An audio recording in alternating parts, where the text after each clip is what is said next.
guys? Johnny here at Playa 72 in Playa del Carmen.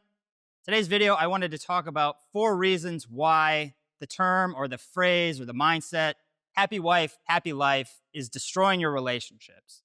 If you're anything like me, I was ingrained with this very early on, at a very early age, not sure where it came from, but I always had the understanding that in the relationship, you need to do whatever it takes to make your wife, your girlfriend happy, make sure she feels satisfied, even if it's at the expense of your own needs, at the expense of your peace of mind, at the expense of your beliefs. I felt a lot of times I was walking on eggshells. I wouldn't speak my actual thoughts because I didn't want to rock the boat. I didn't want to make her upset. I didn't want to have an argument. I wanted to just keep the peace. And this kind of carried on a little bit after my divorce until I really started to figure out that this whole mindset of the happy wife, happy life, basically make sure the woman is the happiest one in the relationship. Until I really figured out that that was not only a lie, but it's also poisonous. It's making her really lose attraction for you, losing respect for you, and it's really making you not the most powerful version of yourself that you could be.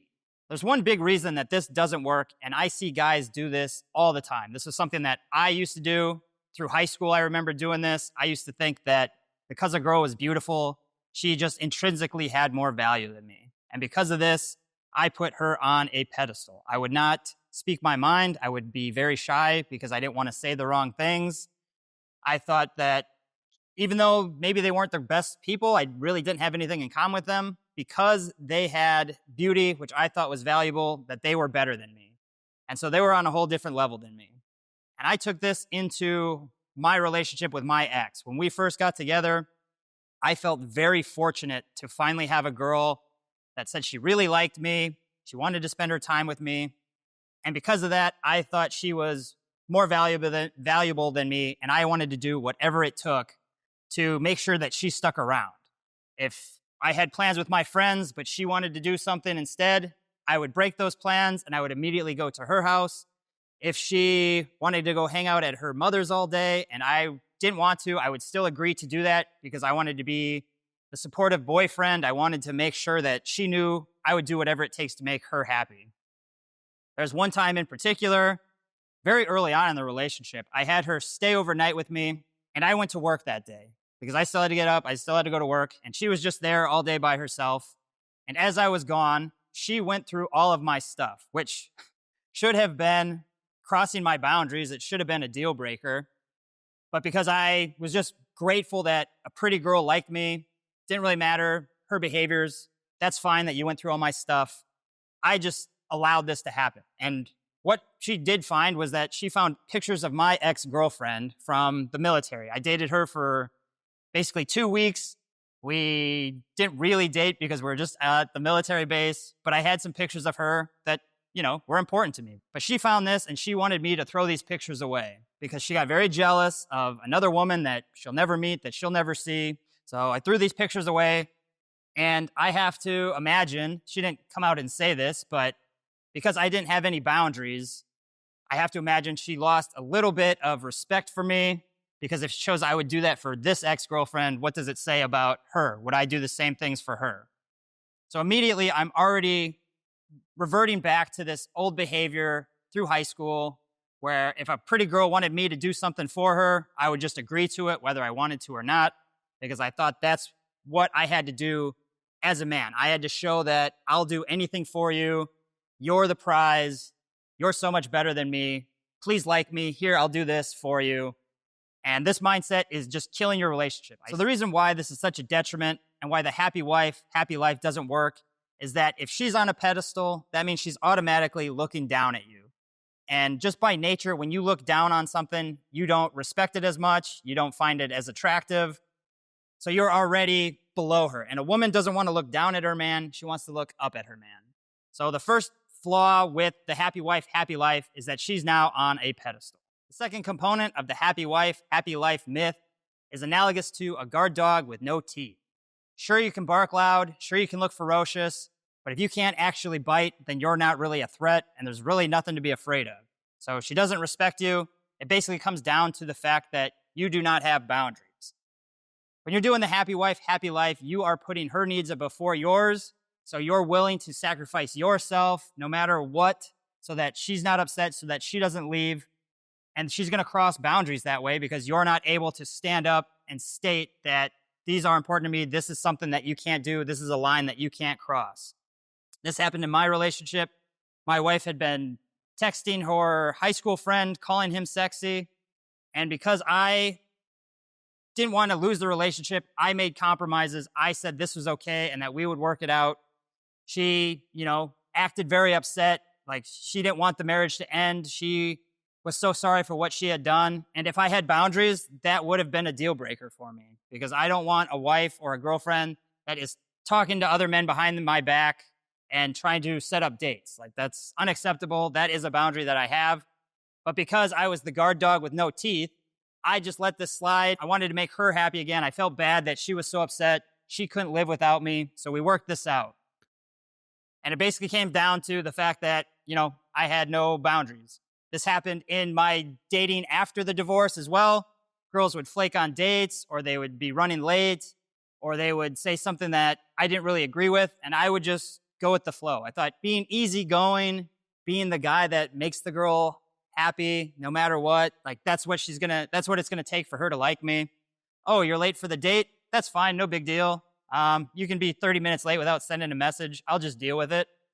Oh, you didn't think to give me an explanation on why you didn't flake, but I guess I'll just send you a message anyways just to see if you still want to get together. Oh, we have different beliefs on this, but because I don't want to speak my mind, I want you to like me, I'll just keep my mouth shut. It comes down to having no boundaries. If you have no boundaries, people are going to walk all over you. It's not an attractive quality. Girls respect guys that have their beliefs and know and can actually express what they want in life and what they truly believe.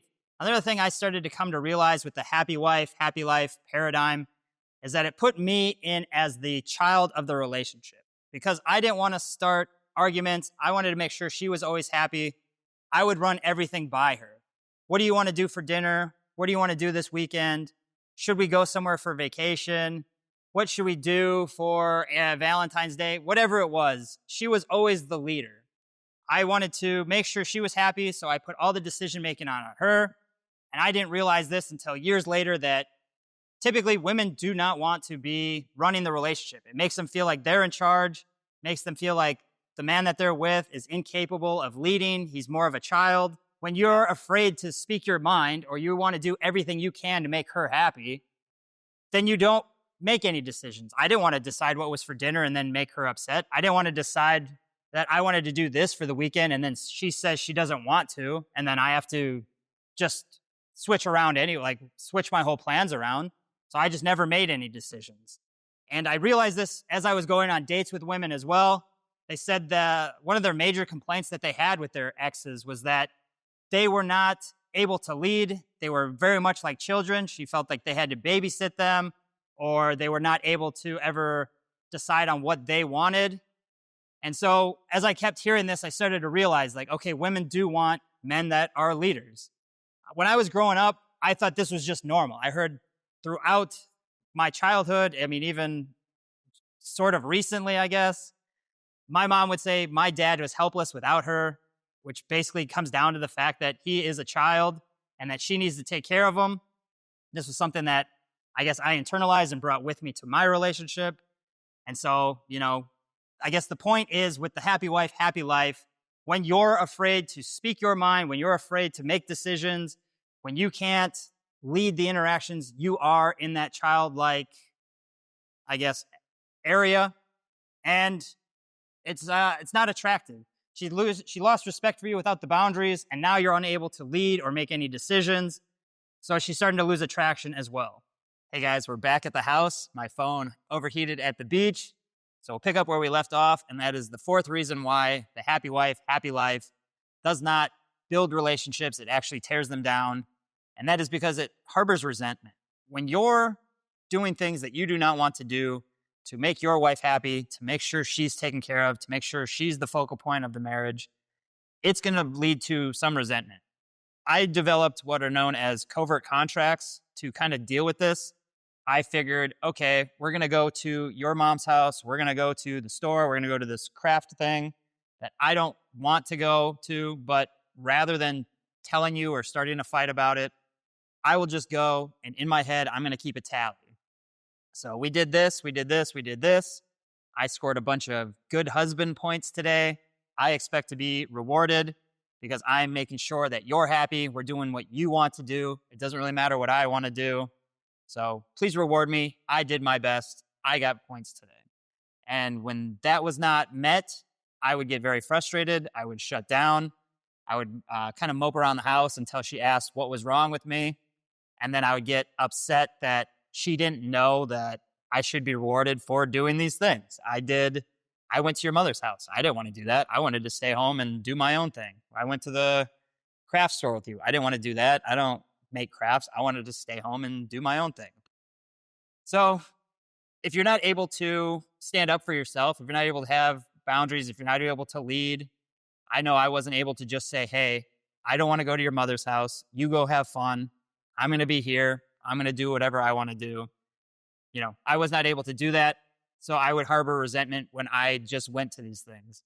So that's the fourth reason why Happy Wife, Happy Life does not work.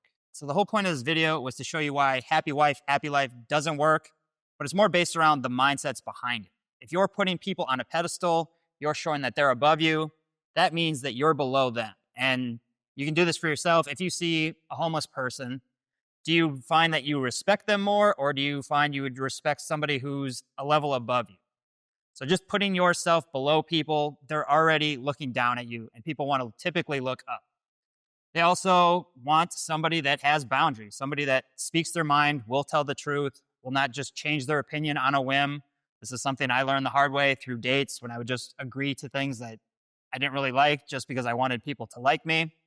People respect authenticity. They want to know that you are able to stand up for yourself, that you do have boundaries. Women also want you to be able to lead. This also applies to work, friends. People want to know that you're able to take control if a problem happens. You're able to lead yourself. And as well as being able to speak your mind, doing things that you want to do so that you're not harboring resentment against other people. It's more, rather than thinking like happy wife, happy life, think strong man, strong relationship. If you're able to set your boundaries, if you're able to lead, if you're able to speak your mind, your girlfriend, your wife will respect you for that. If it becomes a problem, then maybe you're just in the wrong relationship. You need to be able to do what is best for you, because in the end, like, I was the typical nice guy. I was doing whatever I could to make my wife happy, and she still left. So did it really work out? If I had been the man that was working on stuff, was speaking his mind, making progress, was able to lead, and she still left, then, I would have been at the same spot. So there you go. I hope that video kind of helped awaken some things in your mind, maybe some things that you could do better or things that you wish you would have improved on. Let me know in the comments if this was helpful, if you've done the same things that I did. These were things that I struggled with for many years until I, started to grow and to learn things. If you are having trouble with this, I do offer one-on-one coaching. We can get on a clarity call. It's completely free. We can see what's going on with you, if there's any ways that I can help guide you. By the end of that call, you'll know where you are, things that you're struggling with, and where you want to go. And we can get you a good game plan on how we can get you there faster so that you can start actually living the life that you've been dreaming about. So click that link in the description. I'm going to leave it there. I'm off to the sauna now. I'm going to go do my daily approach. I started a new 90-day challenge. So I'm going to do that. And we'll keep posting more videos. Let me know what you guys want to see. I'll see you next time.